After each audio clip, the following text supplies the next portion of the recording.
Hey James, have you decided how you're going to work the actual coaching of the quarterbacks? I mean, is Danny going to be the lead on that, or how are you going to work it? Yeah, Danny will have the quarterbacks. Rob Smith will be on the headsets in the booth. Who is, in terms of play calling on Saturday, have you determined, like you said, both guys are involved, but who will actually call the plays on Saturday? Yeah, I'm not going to get into that. We got two guys that'll both be involved with calling the offense. James, how have you seen Drew respond to this practice week thus far? It's been great. Yeah, he's been really good. The guys thought we had a good practice tonight. I thought the quarterbacks have been good. Drew's been good. James, outside of a win, what type of an experience do you hope the seniors have on Saturday? Yeah, I hope a great one. I hope it's a great environment. I hope the fans show their appreciation for all the hard work that these guys have put in, representing the university the right way, both on and off the field. So yeah, I'd love for them to get a feel for the sense of appreciation that we have for them, play well, get a win, all those things included. James, what went into that decision to put Rob Smith on the headset? Just one of our most experienced guys. He's been a defensive coordinator at Duke. He's been a defensive coordinator at Rutgers. He's been a defensive coordinator at Minnesota. Just a very experienced guy that we think can bring a lot of value for us.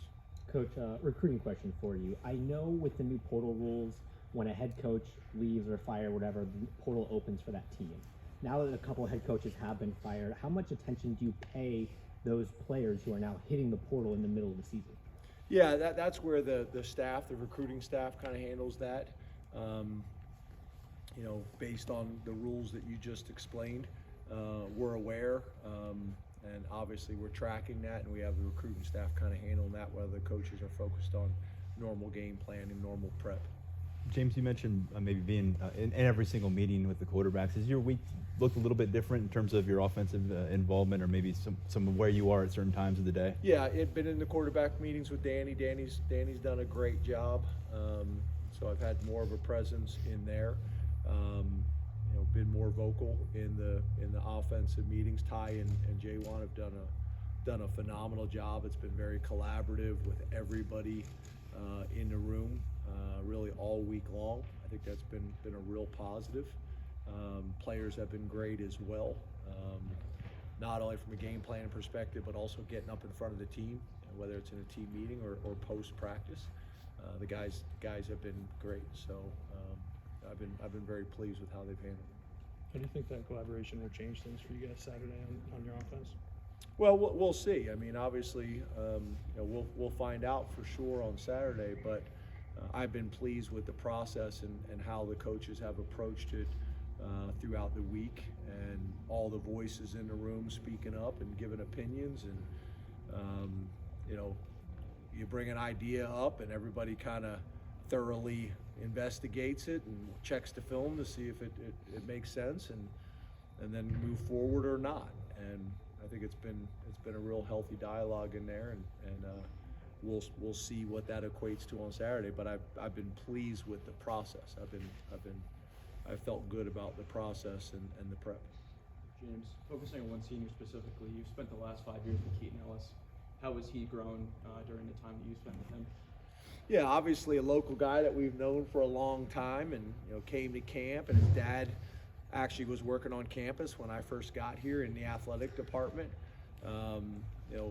Really had a really good senior year in the recruiting process as both a wide receiver and a defensive back, and then was able to come in here with maturity and play, and he's kind of seen it all. He's had the full experience in terms of COVID, academics, success, adversity, and handled it all, with class. And it's been phenomenal. I think you guys have heard me talk about, like, he's graduated from here multiple times, went to the preschool on campus. There's pictures of him, graduating with the preschool. I always see those kids walking around campus that are all kind of tied up together on a rope. I think Keaton was one of those guys. So pretty cool. Are we going to see Trey at all in the next 10 days? I'm not sure what you're asking. Trey Wallace? Yeah. Yeah, we won't see him this week, but I'm not sure after that. You mentioned that collaboration. Is that different than how things were earlier this season? I think it's been more collaborative. I think it's been more. There's a lot of different ways to do it. Some people break up into separate rooms so you don't get group think. Get different ideas. There's a lot of ways to do it. A lot of people do it different ways. We've done it different, obviously since the change, and I do think it's been really collaborative and been really good discussions and healthy dialogue and healthy confrontations, about different ideas and subjects, and I think it's been good, and there's been hours put on.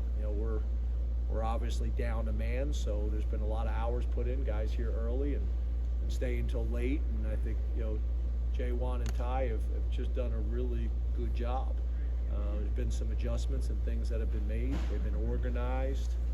They've done a really good job. James, that's a really young quarterback's room for you. How have those guys handled going through this sort of situation? Yeah, again, I think it goes back to what I tried to say to you guys before. It's not that we're trying to, hold information from you guys, but I want to be able to have healthy dialogue and conversations rather than you just read something online and you don't understand and it's shocking and you can't talk it through. That's to me when it becomes problematic. Or as a leader, you're not communicative and you don't talk it through and explain and talk to the parents and talk to the high school coach and talk to the trainers and talk to the guys.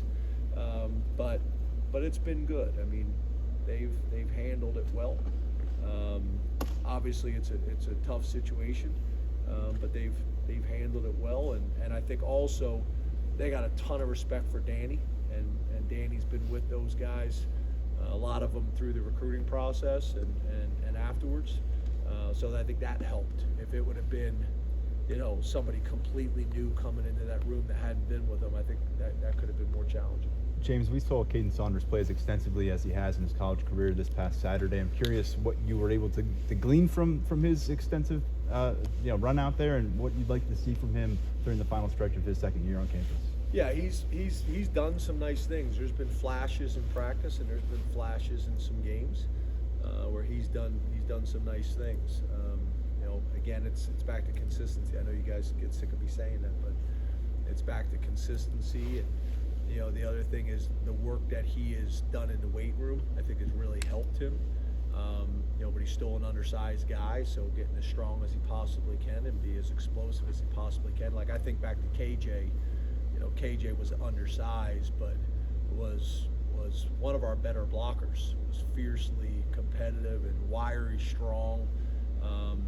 So if you're an undersized guy, you got to be willing and able to do some of those things. And I think he's growing in those areas. Jim? You guys work year-round for 12, 13 games a season, 7 in Beaver Stadium, last one coming up on Saturday. What do you talk to your guys about the opportunity to get to play in games like this and how special is that? Yeah, just, we get very few opportunities, so to take advantage of every single one of them. And then, our players talk a lot about when they come here, either as a freshman or a transfer, how good from a cultural standpoint that our vets are with the young guys, and it's not like that every place. Our guys do a really good job of that. So I think there's a pretty consistent sense of appreciation throughout the locker room for those guys and wanting to send them out the right way. It's an emotional day. It's kind of a weird day since COVID because it's not as black and white as it used to be for some guys. But I think there's a sense of appreciation of sending those guys out the right way, out of our stadium, our last game in Beaver Stadium, not our last game overall. But I think there's a sense of appreciation and respect for those guys. James, I think your role in the offense the last 10 years has always been sort of ambiguous to certain people that are not in the building. If you're interviewing me for the offensive coordinator job, what are you telling me your role is throughout the week with the offense, and what are you telling me that your role is on game day? Yeah, I don't think it's been ambiguous. I think maybe not from you, but I think people interpret failure as it must come back to you, whereas autonomy or other things might feed into that more than what you're doing. Yeah, I guess a couple things. I think, as we all know, and it's pretty obvious. I'm ultimately responsible for everything, so I get that and take full responsibility. But I've also said on multiple times that I want a head coach of special teams, I want a head coach of offense, I want a head coach of defense, I want a head coach of the tight ends, and I want them to approach it that way. I want them to create a room or a side of the ball that's high production and low maintenance. I'm there to support whenever possible. I'm there to bring perspective whenever possible, but I've been very clear about how we run it and how I'm not running the defense, I'm not running the offense, I'm not running the special teams. I'm involved in all those things, but I'm also involved in academics. I'm also involved in fundraising. I'm also involved in recruiting. I'm involved in every aspect of the program. And when you do it that way and you're not in one area, I need Andy Frank to run the recruiting department, and I rely on him to do that. I need academics run like that. So I think I've been very, very clear on that. But I also want to be very clear. I also understand that ultimately I'm responsible for all of it. So if that's been ambiguous in the past, I hope that clears it up. And that's what I'm looking for moving forward. And that's what I've stated very clearly in the past. Strength and conditioning. I want Chuck Losey to be the head coach of strength and conditioning and run that. And he has done a phenomenal job. Manny's done a phenomenal job. Stacy, I've been very impressed and pleased with our improvement from the beginning of the season to now. We've improved dramatically on special teams. Our specialists have been more consistent. Am I hands-on with special teams? Yes, but Stacy's the head coach of special teams. So I appreciate the question, and I hope that clarifies any ambiguity that may be out there. James, you've spoken really highly of Danny for since he's been here. What is it about him and his traits that gives you the trust that right now he's ready to step into this role? Well, I think first of all, he played the position at a high level. He had adversity that he had to overcome. He had a chance to play professionally for a number of years. He coached professionally. The fact that he played for me and we kind of see the game in a similar way, and he understands kind of how we operate culturally. He understands the recruiting process. I recruited him. I went to his home. I went to his high school. I know his high school coach very well. I know his parents very well. So there's a trust there personally, and there's a trust there professionally. And the other thing with him, which I'm drawn to these type of guys, he loves football. Like, he's sending me stuff all the time that he's seen, that he saw, whether it's on social media or an NFL game or another college game. He's constantly studying ball and trying to find ways, the best way to teach things, to make it simplistic for the quarterback and for the offense, but still challenging for the defense. And the fact that he's not so far removed, I think he's got a really good rapport and way to connect with our players as well as recruits. And he works at it, so I got a ton of respect for him, and I'm biased because I've known him for a long time, but I think the staff feels in a similar way, and I know the players feel that way. Drew came to see me specifically about him, when this all went down, to make sure his feelings were crystal clear on Danny. Thanks, guys. Thank you. Thanks, James.